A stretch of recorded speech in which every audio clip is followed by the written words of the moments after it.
बिस्मिल्लाहिर्रहमानिर्रहीम। अस्सलाम वालेकुम। मैं हूं आपका मेज़बान साहिबजादा सलील। उम्मीद है आप दोस्त जहां भी होंगे खैर खैरियत व आफियत से होंगे। आज 13 जनवरी 2026 मंगल का दिन है। आज की खबरों के साथ नाजरीन आपकी खिदमत में हाजिर हैं। ईरान के हवाले से नाजरीन तफसील आपको देंगे। वहाँ पे जो दूसरी बार उन पे हमला किया गया, जो इस बार उनके अंदरूनी मुल्क में हालात ख़राब किए गए, इस हवाले से आपको डिटेल देंगे। 500 से ज़ायद अफराद जो हैं बीच में हलाक हो गए हैं, इसके हवाले से तफसील देंगे। पाकिस्तान ने ईरान से बड़ा रब्ता किया है और ईरान को हर किस्म के मदद की ताउन की यकीन दहानी कराई है। इस हवाले से नाज़रीन बात करेंगे। अमेरिका के सदर ट्रंप ने 25% टैरिफ उन ममालिक पे लगा दिया है जो ईरान के साथ तिजारत करेंगे। अब ईरान को मज़ीद दबोचने के लिए, उनको मुज़ाकरात पे राज़ी करने के लिए, मेज़ पे बिठाने के लिए ट्रंप ने एक और चाल चल दी है। इस हवाले से नाज़रीन बात करेंगे। JF-17 की नाज़रीन ऊंची उड़ान चल रही है और JF-17 14 ममालिक जो हैं इस टाइम पे लेने को तैयार हैं, ख़रीदने को तैयार है। बड़ा मुल्क इंडोनेशिया भी सामने आ गया है। 40 JF-17 ब्लॉक 3 और अल खालिद टैंक इंडोनेशिया पाकिस्तान से ख़रीदने के लिए पाकिस्तान से रब्ता किया है। इस हवाले से नाज़रीन आपको तफसील देंगे। जो भारत और पाकिस्तान के माबैन एक महदूद जंग हुई, उसमें जो पाकिस्तान को कामयाबी मिली और उस कामयाबी के बाद आप देख रहे हैं कि ममालिक की लाइनें लगी हैं JF-17 ब्लॉक 3 को ख़रीदने के लिए। इस हवाले से आपको तफसील देंगे। अफ़गानिस्तान के साथ भारत ने तिजारत बंद कर दी है। ईरान के हालात ख़राब हैं। इससे पहले भी नाज़रीन हमने आपको कहा था कि ईरान के साथ मामलात जब ख़राब होंगे पूरी दुनिया के, तो अफ़गानिस्तान की तिजारत सफ़र होगी। इंडिया ने तिजारत आर्जी तौर पे मुअत्तल कर दी है, बंद कर दी है। ईरान में जो हालात चल रहे हैं उसके बायस इंडिया ने यह फ़ैसला लिया है। अफ़गानिस्तान बुरी तरह फंस गया नाज़रीन। इस हवाले से नाज़रीन बात करेंगे। बनू में नाज़रीन अमन कमेटी पे फायरिंग की गई है। ये अमन कमेटी जो वहाँ पे पुलिस के साथ, सिक्योरिटी फोर्सेस के साथ मुश्तरका तौर पे शिद्दत पसंदों के ख़िलाफ़ लड़ते हैं, उन पे हमला किया गया है। बाप बेटा भी इसमें शामिल हैं, 4 बीच में शहीद हो गए हैं। इस हवाले से नाज़रीन आपको तफसील देंगे। खैबर पख्तूनख्वा में जो वज़ीर आला खैबर पख्तूनख्वा, उनके बयानात और अफ़गानिस्तान के साथ हमदर्दी, दहशतगर्दी के हवाले से वफाक से अलहदा एक मौक़िफ़, इस हवाले से नाज़रीन आपको डिटेल देंगे। डिटेल में बात करने से पहले आप देखने वालों से गुजारिश है कि हमारे चैनल को लाइक और सब्सक्राइब ज़रूर कीजिएगा। आप दोस्तों के ताउन से हमारा ये चैनल जो है वो दोस्त देख रहे हैं और पसंद कर रहे हैं। नाज़रीन, ईरान के हालात पे डिस्कस कर लेते हैं। ईरान पे तो जैसा कि हम सब जानते हैं कि 14-15 दिन वहाँ पे मुज़ाहरे हुए। 110-112 घंटे हो गए कि उन्होंने इंटरनेट बंद किया है। सारी आजकल की वार जो होती है वो प्रोपेगेंडा सोशल मीडिया पे होता है, एक्स पे होता है, फेसबुक पे होता है, इंस्टाग्राम पे होता है, टिकटॉक पे होता है। इन सोशल मीडिया प्लेटफॉर्म को इस्तेमाल करके आजकल 50% जंग इसी से जीती जाती है। ईरान में जो मुजाहिरे थे महंगाई के ख़िलाफ़ थे, वहाँ पे इन्फ्लेशन रेट बहुत ज़्यादा हो गया था, 52% महंगाई थी। साथ ही उनकी करेंसी डी वैल्यू हो गई है, इस हद तक ख़राब हो गई है कि $1 1 मिलियन रियाल का है। तो बड़ी मुश्किलात थी अवाम को। अवाम मुजाहिरे के लिए निकले थे अपने मुल्क के अंदर महंगाई के ख़िलाफ़।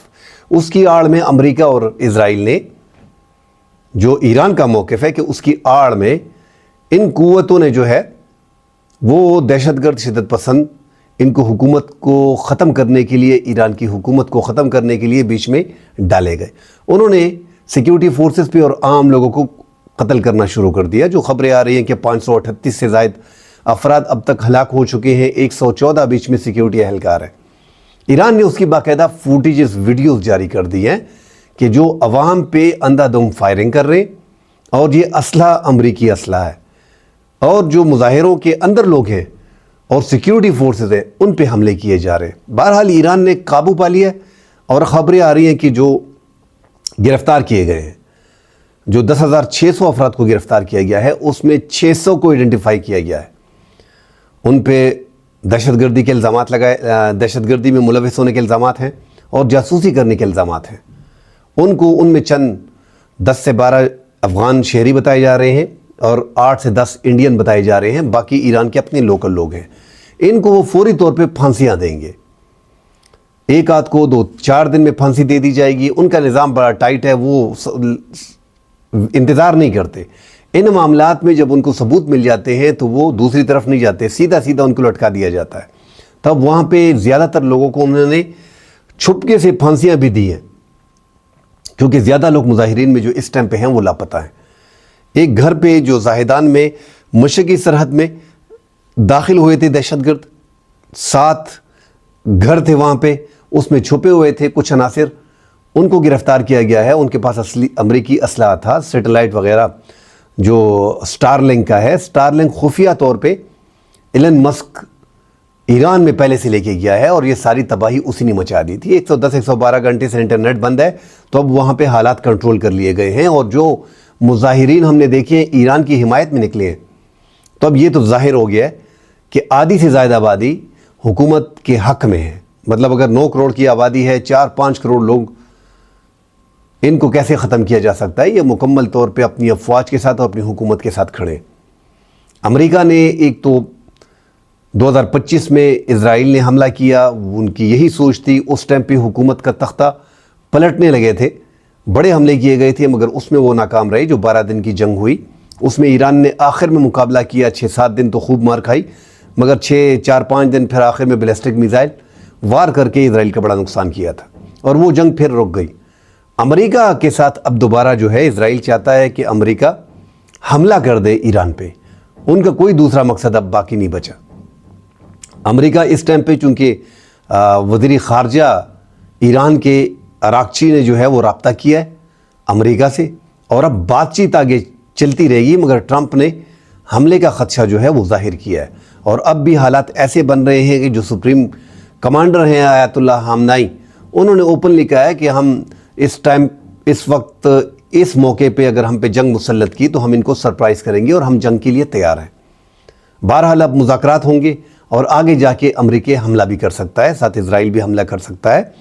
امریکہ کے صدر ڈونلڈ ٹرمپ نے ممالک کو آگاہ کیا ہے دنیا بھر کے کہ جو ممالک اس ٹائم پہ ایران کے ساتھ تجارت کر رہے ہیں اس پہ 25% ٹیرف لگایا جائے گا، جو امریکہ کے ساتھ بزنس وغیرہ کرتے ہیں، جو اس ٹائم پہ امریکہ میں کام کر رہے ہیں۔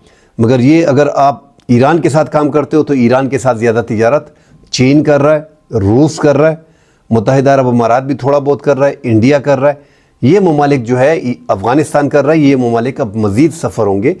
25% ٹیرف لگایا جاتا ہے تو بڑی مشکلات آئیں گی، اور ہم نے افغان طالبان کو جو پاکستان سے تجارت پاکستان نے بند کر دی تھی، کیونکہ بارڈر بند کرنے سے پاکستان کو فائدہ یہ ہو رہا ہے جو ظاہری طور پہ بتایا جا رہا ہے کہ دہشت گردی میں کمی واقع ہوئی ہے، حالانکہ بارڈر کبھی بند نہیں کرنی چاہیے، دونوں اطراف سے لاکھوں لوگ تجارت کرتے ہیں، مگر پاکستان نے خون کے بدلے تجارت جو ہے وہ نہ کرنے کا فیصلہ کیا، اور پاکستان کا یہ بڑا سخت فیصلہ تھا۔ افغانستان بھی اب اکڑ گئے کہ ہم پاکستان کے ساتھ مزید تجارت نہیں کریں گے، انہوں نے ادویات پاکستان کی جلا دی اور پاکستان پہ الزامات لگانا شروع کر دیے کہ 2 نمبر اور جعلی ادویات جب تک مل رہے تھے تو 1 نمبر تھی، جب بند کر دیے گئے تو 2 نمبر ہو گئے۔ بہرحال یہاں پہ ناظرین آپ کو بتانا چاہ رہا ہوں کہ اس ٹائم پہ ہماری پرانی ویڈیوز ہیں جو آپ دیکھ سکتے ہیں، اسی ماہ کی ہم نے کہا تھا کہ یہ جو انڈیا کے ساتھ تجارت کریں گے تو 6 ماہ کی ایکسٹینشن ملی ہوئی ہے، جو چابہار کوریڈور ہے وہاں پہ، اور یہ 6 مہینے بعد امریکہ اس کو ایکسٹینڈ کرے گا یا نہیں کرے گا۔ اب امریکہ نے بڑا فیصلہ کر لیا، ٹیرف لگائے گا 25%، تو اور مہنگائی ہوگی۔ ایک تو پاکستان کے ساتھ جو تجارت افغانستان کر رہا تھا، کراچی کے پورٹ سے ٹرانزٹ ٹریڈ جو ہو رہا تھا، تو یہ افغانستان کو 1200 سے 1000 کلومیٹر کا فاصلہ پڑتا تھا، 3-4 دن میں، ہفتے میں سب کچھ کلیئر ہو جاتا تھا۔ اب جب انڈیا کے ساتھ ادویات اور ایران کے ساتھ باقی جو ممالک اس سائٹ پہ ہیں وسطی ایشیا کے، تو وہ تو خود لینڈ لاک ہیں، جس طرح افغانستان لینڈ لاک ہے، ازبکستان، ترکمانستان، تاجکستان، قازقستان، اور چائنا کا جو ہے وہ راستہ بند ہے، وہاں پہ وہ سنکیانگ کے ذریعے جو بارڈر وغیرہ ہے وہ کھلتے نہیں ہیں، اوپن نہیں کرتے، تو آپ ایران سے یا تجارت کر سکتے ہیں یا پاکستان سے کر سکتے ہیں، تو آپ نے انڈیا کو چنا۔ اب مسئلہ پڑ گیا ہے، کیونکہ ایران کا تو ایک پابندیاں اس پہ لگ رہی ہے، اس کی کرنسی ڈی ویلیو ہو گئی ہے، وہاں پہ بڑی مشکلات ہوں گی، اور اب افغانستان واپس پاکستان کے ساتھ بیٹھے گا۔ انڈیا نے جو حالات ایران میں خراب ہیں، انہوں نے تجارت جو ہے وہ فی الحال معطل کر دی ہے، بند کر دی ہے۔ اب یہ معطل کیے 1 ماہ بھی لے سکتا ہے، 2 ماہ بھی لے سکتا ہے، تو یہ بڑا نقصان ہوتا ہے افغانستان کا اور انڈیا دونوں ممالک کا۔ انڈیا نے اعلان کیا کہ ہم نے مکمل طور پہ بند نہیں کی، چونکہ ایران میں حالات خراب ہیں اور دہشت گردی کا خطرہ ہے، اس لیے ہم نے افغانستان کے ساتھ عارضی طور پہ تمام تر تجارت جو ہے وہ بند کر دی ہے۔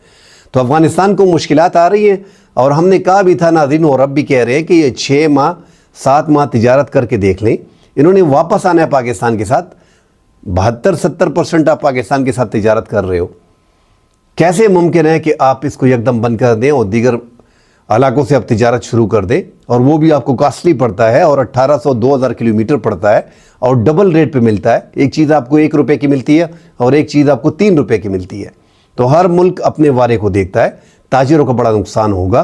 फ़िलहाल एक बड़ा दशका लगा है अफ़गानिस्तान को, 1 माह, 1.5 माह, 2 माह, अब हालात का कुछ पता नहीं चल रहा। टैरिफ भी लगाए जा रहे हैं ईरान की तरफ से, तो आगे जाके मुश्किलात आएंगी अफ़गानिस्तान को, और अफ़गानिस्तान मुश्किल में फंसा हुआ है इस टाइम पे।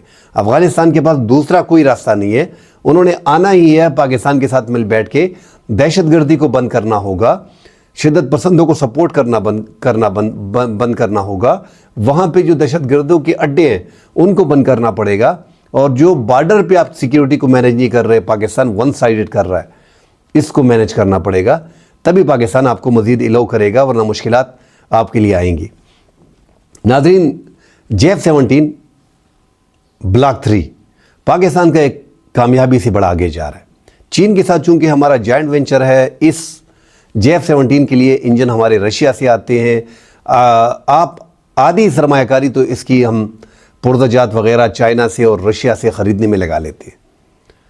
बहरहाल पाकिस्तान ने जो भारत के साथ एक महदूद जंग की थी, उस जंग का ये नतीजा है। आप अंदाज़ा लगा लें कि जो इक्विपमेंट, जो जेट, जो मिज़ाइल्स दुनिया देख लेती है, इस्तेमाल होती है, जंगों में इस्तेमाल होती है, कारकर्दगी दिखाती है, दुनिया उसको ख़रीदती है।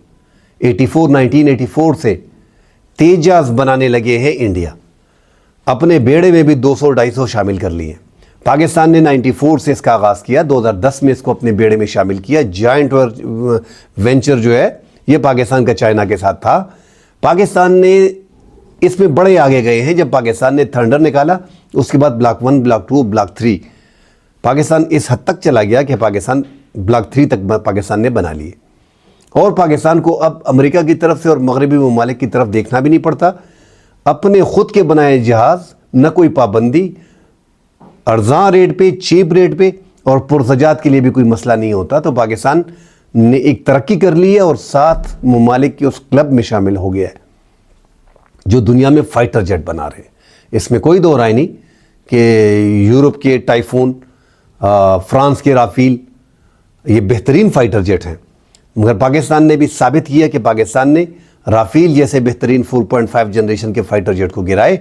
उससे पाकिस्तान की जो चाइना के बने हुए जहाज़ हैं उसको बूस्ट मिला है, और चाइना जिस मैदान में पीछे था, पाकिस्तान वो कहीं आगे लेके गया है।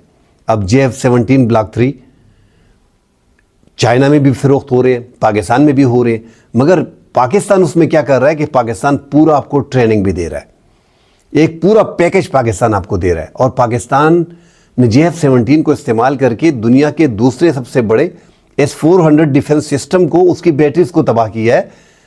यही पाकिस्तान की सबसे बड़ी कामयाबी है, क्योंकि S-400 400 किलोमीटर रेडियस के अंदर मिसाइल को, फाइटर जेट को तबाह करने की सलाहियत रखता है। तो पाकिस्तान के JF-17 ने S-400 को जब से तबाह किया है तो उसकी मांग में इजाफा हुआ है, और ये जीत की एक निशानी है। इंडिया का तेजा हमने देखा कि एक तो दुबई एयर शो में एक ही उनका, पाकिस्तान ने भी उड़ान भरी और उन्होंने भी उड़ान भरी, और वो उधर ही तबाह हो गया। उधर से उनकी इंडस्ट्री बैठ गई है, उनके पास कोई दूसरा ऑप्शन नहीं है कि वो Su-57 5th जनरेशन के फाइटर जेट अपने बनाने तो इंडिया को छोड़ देने चाहिए। वो इसमें इतना नहीं है कि वो फाइटर जेट बना के दुनिया को फ़रोख्त कर सके। एक सिंगल जेट अब तक उन्होंने फ़रोख्त नहीं किया, और जब से दुबई एयर शो में उनका जेट नाकाम हुआ है और गिरकर तबाह हो गया, उससे तो तेजा की मार्केट बस बैठ ही गई है। दुनिया के मुख्तलिफ ममालिक को, अपने दोस्त ममालिक को मिन्नत समाजत कर रहे हैं, मगर कोई लेने को तैयार नहीं। पाकिस्तान ने 14 जंग जीतने के बाद 6 माह के अंदर 14 ममालिक तो आपके पास आ गए। अज़रबैजान, तुर्की से आपकी बातचीत चल रही है, डिफेंस डील भी चल रही है। बांग्लादेश JF-17 ब्लॉक 3 में इंटरेस्टेड है, मिस्र उसमें इंटरेस्टेड है। आप देख लें, इराक पहले भी ले चुका है, अब भी इंटरेस्टेड है। उर्दन है, कुवैत है, सूडान है, उज़्बेकिस्तान है, सऊदी अरब, और अब इंडोनेशिया जो है वो 40 फाइटर जेट पाकिस्तान से ख़रीदने जा रहा है। जिम्बाब्वे बीच में बातचीत पाकिस्तान के साथ कर रहा है। तो जो अब शमसुद्दीन आए हैं, लेफ्टिनेंट जनरल रिटायर सियाफरी शमसुद्दीन, उन्होंने आर्मी चीफ से फील्ड मार्शल CDF जो हैं उनसे मुलाकात की है, और एयर चीफ मार्शल जो हैं ज़हीर बाबर सिद्धू, उनसे मुलाकात की है। और अब ये डील आगे फाइनल होने जा रही है। अल खालिद टैंक जिसमें पाकिस्तान काफ़ी आगे है, और साथ JF-17 ब्लॉक 3 40 जेट जो है वो पाकिस्तान बना के देगा। नाज़रीन, थोड़ी मुश्किलात पाकिस्तान को आएंगी कि पाकिस्तान जहाज़ बनाने लग गया, और इस हद तक पाकिस्तान ने कामयाबी हासिल कर ली कि पाकिस्तान 14 ममालिक को फाइटर जेट फ़रोख्त करने जा रहा है। अब ये दुनिया के जो ऑर्डर्स आ रहे हैं ये 1, 2, 3 साल में कंप्लीट भी नहीं हो सकते। इसके लिए भी कम से कम 2.5 अरब 2 अरब डॉलर दरकार होते हैं। बहरहाल पाकिस्तान को ये बहुत बड़ी कामयाबी मिली है, और इसमें चूँकि चीन के साथ जॉइंट वेंचर है तो इसमें कुछ पैसे जो है वो चीन को भी जाएंगे। पाकिस्तान की एक बड़ी कामयाबी है कि लोग इस तरफ आ रहे हैं, हालांकि हमारी माशी हालत बड़ी कमज़ोर है, और इससे पाकिस्तान को सहारा मिल रहा है। और जो हम बार बार कह रहे हैं कि पाकिस्तान की इज़्ज़त व वक़ार में इजाफ़ा हुआ है, तो दुनिया पाकिस्तान की फ़ौज और पाकिस्तान की फ़िज़ाइया को अब मानने लगी है।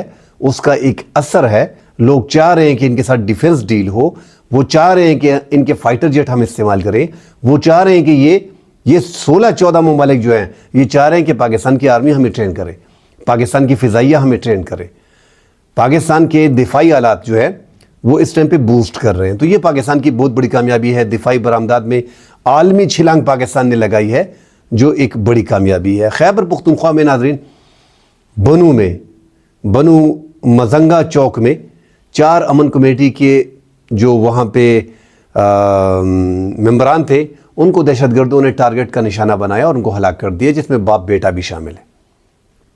तहरीक इंसाफ का एक यूथ विंग का लीडर जो है वो भी इसमें इनमें शहीद हो गया है। तो 4 अफराद अब तक शहीद हो गए हैं। दहशतगर्दों ने अमन कमेटी के मेंबरान को टारगेट करना शुरू कर दिया है। अमन कमेटी उनके लिए दर्द-ए-सर बना हुआ है। नाज़रीन, सिक्योरिटी फोर्सेस पे अब तक वो हमले कर रहे थे, मगर साथ अमन कमेटी, और ये अमन कमेटियाँ भी जो शुमाली जनूबी अजला हैं, ज़्यादातर बनु टांक लकी मरवत इन इलाकों में, वो अब ऐसे हैं कि वहाँ पे सैकड़ों लोग इसमें शामिल हो रहे हैं। और वो सिक्योरिटी फोर्सेस का लकी मरवत में, बनु में, करक में, इनमें सिक्योरिटी फोर्सेस का साथ दे रहे हैं, और दहशतगर्दों के ख़िलाफ़ इनके साथ मिल के उनका मुकाबला करते हैं। तो अब शिद्दत पसंदों ने टारगेट करना शुरू कर दिए अमन कमेटी के मेंबरान को, और ये मुसलसल अमन कमेटी पे हमले हो रहे हैं। नाज़रीन, दहशतगर्दी के हवाले से खैबर पुख्तनख्वा का अपनी रियासत से हट के बयानिया जो है वो इंतहाई नुकसानदेह है। इस टाइम पे हम देख रहे हैं, चाहे जो भी हो, सियासत से हट के बात करेंगे, वफाकी हुकूमत और रियासत एक बयानिया बनाती है, वो ठीक है, वो गलत है, उस पर पूरा मुल्क जो है वो मुत्तफ़िक होता है और उस पर आगे जाता है। हमारे सियासी इख्तिलाफ़ात लाख होंगे, मगर दहशतगर्दी के मामलात में सबको एकजुट होना पड़ेगा, बैठना पड़ेगा, इसका हल निकालना पड़ेगा। यहाँ पे लड़ाई झगड़े शुरू हो गए जिससे दहशतगर्दों को फ़ायदा पहुँच रहा है। खैबर पुख्तनख्वा का मौक़िफ़, खैबर पुख्तनख्वा के वज़ीर आला का, तहरीक इंसाफ का मौक़िफ़ वफाक से हट के है। अफ़गानिस्तान के हवाले से उनका कहना है कि हमें प्रूफ दिखाया जाए। बाकी ममालिक में अफ़गानिस्तान के उज़्बेकिस्तान, ताजिकिस्तान, तुर्कमेनिस्तान, ईरान, चीन के साथ बॉर्डर है। हमारे मुल्क में सिर्फ दहशतगर्दी क्यों हो रही है ईरान की तरफ, अफ़गानिस्तान की तरफ से? सिर्फ हम क्यों टारगेट हैं? हमें सबूत दिखाए जाए, जो सरेंडर करता है उनके साथ बैठा जाए। तो रियासत से हट के उन्होंने एक पॉलिसी ली है जो इंतहाई ख़तरनाक है। हम बार बार ये कहते हैं कि दहशतगर्दी का ख़ात्मा तब तक मुमकिन नहीं है जब तक तमाम स्टेक होल्डर एक साथ नहीं बैठेंगे। अल्लाह करे कि तमाम एक साथ बैठे। बड़े मसाइल जो हैं वो इस टाइम पे हम फेस कर रहे हैं। एक तो वज़ीर आला खैबर पुख्तनख्वा ने ओपनली, ये तीसरी मरतबा है कि वो कह रहे हैं कि दहशतगर्दों को आबाद किया गया है। जब ये पहाड़ों पे आ रहे थे तो हमने कहा कि इनको ना लाओ, पहाड़ों तक आ गए हैं, हमारे घरों तक आ रहे हैं, बाज़ार में उतर गए, मगर ये ला के इन्होंने खैबर पुख्तनख्वा में इनको आबाद कर दिया है। मुराद सईद की वो मिसाल भी दे रहे हैं, 9 अप्रैल 2022 की वो बात कर रहे हैं। तो रियासत से हट के बयानिया बनाना, आप इंडिया को देखें, पाकिस्तान के साथ जंग होती है, उनके फाइटर जेट गिरे हैं, कोई मीडिया अब तक तस्लीम करने को तैयार है नहीं, क्योंकि उनकी फ़िज़ाइया और उनकी अफवाज पे वो आंच नहीं आने देते। ठीक है, पाकिस्तान में इस्टेब्लिशमेंट जो है वो सियासत में मुलव्वस है, सियासत में उनका एक स्टेक रहा है, और ये मौजूदा हुकूमत की बात नहीं कर रहा, शुरू से ही पाकिस्तान की सियासत में इस्टेब्लिशमेंट का रोल रहा है। उसके बायस 10-15% इनकी मुखालफत होती थी, मगर जिस सियासी जमात को इनके सर पे हाथ रखते थे वो इक़्तिदार में आती थी। اب تھوڑے حالات بدل گئے ہیں، سوشل میڈیا آ گیا ہے، جین زی آ گئے ہیں، نئی جنریشن آ گئی ہے، تحریک انصاف آ گئی ہے، ان کی سوشل میڈیا بڑی تگڑی ہے۔ میں تو بار بار یہ کہتا ہوں کہ مل بیٹھ کے بات کریں تاکہ سوشل میڈیا پہ اگر ہم نے مقابلہ کرنا ہے تو یکجٹ ہو کے ان کا مقابلہ کیا جا سکے، کیونکہ اب دہشت گرد بھی اپنے پلیٹ فارم سوشل میڈیا پہ رکھتے ہیں اور باقاعدہ خبر جاری کرتے ہیں کہ ہم نے یہاں پہ حملہ کر دیا، یہاں پہ حملہ کر دیا، اور یہ کر دیا اور وہ کر دیا۔ تو بیٹھنا پڑے گا۔ بدقسمتی ہے اس قوم کی کہ ایک صوبے کی حکومت ایک سائڈ پہ جا رہی ہے، وفاق دوسری سائڈ پہ جا رہی ہے۔ اللہ خیر کرے، آگے ہم دہشت گردوں کے خلاف آپریشن کرنے جا رہے ہیں، ملک میں پراکسی وار لڑی جا رہی ہے، 2-3 ممالک اس میں ملوث ہیں، انڈیا، اسرائیل اور افغانستان۔ وہ چاہتے ہیں کہ پاکستان دہشت گردی کا گڑھ بنا رہے، پاکستان میں انسرجنسی جیسے حالات ہوں، یہ دو صوبوں کے حالات درست نہ ہوں، مگر یہاں پہ ہمیں عقل نہیں آ رہی، ہم اپنے ذاتی مفادات کے لیے حالات کو مزید خراب کر رہے ہیں۔ اللہ خیر کرے، مزید خبریں آتی ہیں اس پہ ڈیٹیل سے بات کریں گے۔ فی الحال کے لیے اجازت دیجیے، اللہ حافظ۔